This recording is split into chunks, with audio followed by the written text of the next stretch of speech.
Berhala adalah suatu patung atau benda yang disakralkan, disucikan, dan disembah.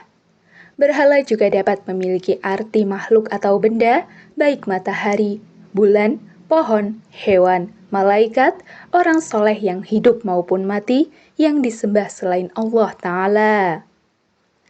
Berhala merupakan sumber dosa yang paling besar dan terburuk, yakni kesyirikan. Allah Ta'ala berfirman, "Sesungguhnya Allah tidak akan mengampuni dosa syirik, dan Dia mengampuni segala dosa di bawah syirik bagi siapa yang dikehendakinya." Sesungguhnya orang yang mempersekutukan sesuatu dengan Allah, maka pasti Allah mengharamkan kepadanya surga, dan tempatnya ialah neraka. Tidaklah ada bagi orang-orang zalim itu seorang penolong pun. Sesungguhnya mempersekutukan Allah atau syirik adalah benar-benar kezaliman yang besar. Lalu, dari manakah kebiasaan menyembah berhala dan kesyirikan pertama kali muncul? Kesyirikan pertama kali terjadi di zaman Nabi Nuh alaihissalam. Berhala yang dibuat di masa itu pun bukan berhala binatang, bintang, atau benda-benda tertentu, melainkan berhala berbentuk orang-orang soleh dalam kaum Nabi Nuh. Jadi, dapat dikatakan bahwa penyebab terjadinya kesyirikan pertama di bumi adalah karena berlebihan dalam mengagungkan orang soleh. Coba kita perhatikan dalam surat Nuh. Dan mereka berkata, "Jangan sekali-kali kamu meninggalkan penyembahan Tuhan-Tuhan kamu, dan jangan pula sekali-kali kamu meninggalkan penyembahan Wad, dan jangan pula Suwa, Ya'khud, Ya'ud, dan Nas." Ibnu Taimiyah rahimahumullah menjelaskan, nama-nama yang disebut dalam ayat tersebut adalah nama-nama orang soleh dari kaum Nuh. Ketika orang-orang soleh tersebut mati, maka orang-orang mulai iktikaf di kubur-kubur mereka. Kemudian berlalulah waktu, hingga mereka membuat bentuk untuk orang-orang soleh tersebut dengan wujud patung.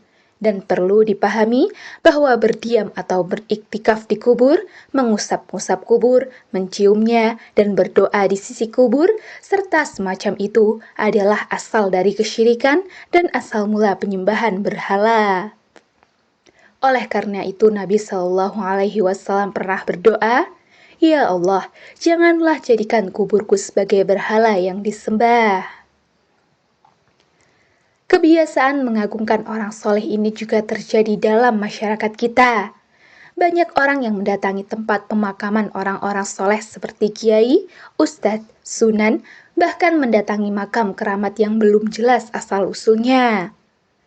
Di pemakaman itu mereka berdiam atau beriktikaf di kubur, mengusap-ngusap kubur, menciumnya, dan bahkan berdoa di sisi kubur.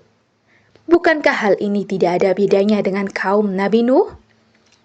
Mungkin masyarakat kali ini tidak sampai membentuk berhala atau patung orang-orang soleh. Namun banyak dari mereka digambarkan dalam bentuk lukisan maupun foto dan memajangnya di rumah. Padahal Nabi Shallallahu Alaihi Wasallam telah melarang umatnya untuk menyimpan dan memajang patung atau lukisan makhluk bernyawa di rumah. Hal ini tidak lain adalah sebagai bentuk preventif atau pencegahan dari Nabi Shallallahu Alaihi Wasallam agar patung dan lukisan tersebut tidak untuk diagungkan, bahkan disembah. Rasulullah Shallallahu Alaihi Wasallam bersabda, "Janganlah kamu tinggalkan atau biarkan satu patung atau gambar bernyawa pun kecuali kamu hancurkan, dan satu kuburan pun yang tinggi karena kijing atau semen kecuali kamu ratakan." Dalam hadis lain beliau bersabda, "Malaikat pembawa rahmat, berkah, dan pengampun tidak akan masuk ke rumah yang terdapat anjing dan lukisan." Lukisan yang bukan makhluk bernyawa seperti lautan, pegunungan, kubus, dan lainnya dari benda-benda mati tidaklah termasuk yang dilarang dalam hadis tersebut. Ibnu Abbas radhiyallahu anhu berkata, "Jika engkau ingin melakukannya, maka buatlah pohon atau apa-apa yang tidak bernyawa." Tidak ada salahnya kita ingin mengagumi dan meneladani orang-orang soleh yang telah meninggal, menjadikan mereka sebagai motivasi, namun jangan berlebihan. Karena itu, Nabi Shallallahu Alaihi Wasallam melarang semua sikap hulu atau berlebih-lebihan. Karena sikap berlebih-lebihan sumber bencana umat manusia dari zaman ke zaman. Dari Ibnu Abbas radhiyallahu anhuma, Rasulullah Shallallahu Alaihi Wasallam bersabda, hindari sikap hulu dalam masalah agama, karena yang membinasakan umat sebelum kalian adalah hulu dalam masalah agama.